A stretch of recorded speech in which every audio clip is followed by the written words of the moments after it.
ML Toys here with our headlight and taillight lenses for ride-on cars. These lenses have been very popular for the Jeep models.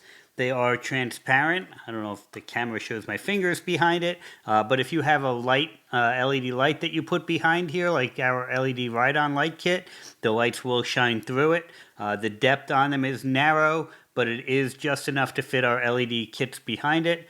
The headlights use a 3-inch diameter, so make sure that if you have an inset that you have at least 3 inches of diameter to work with.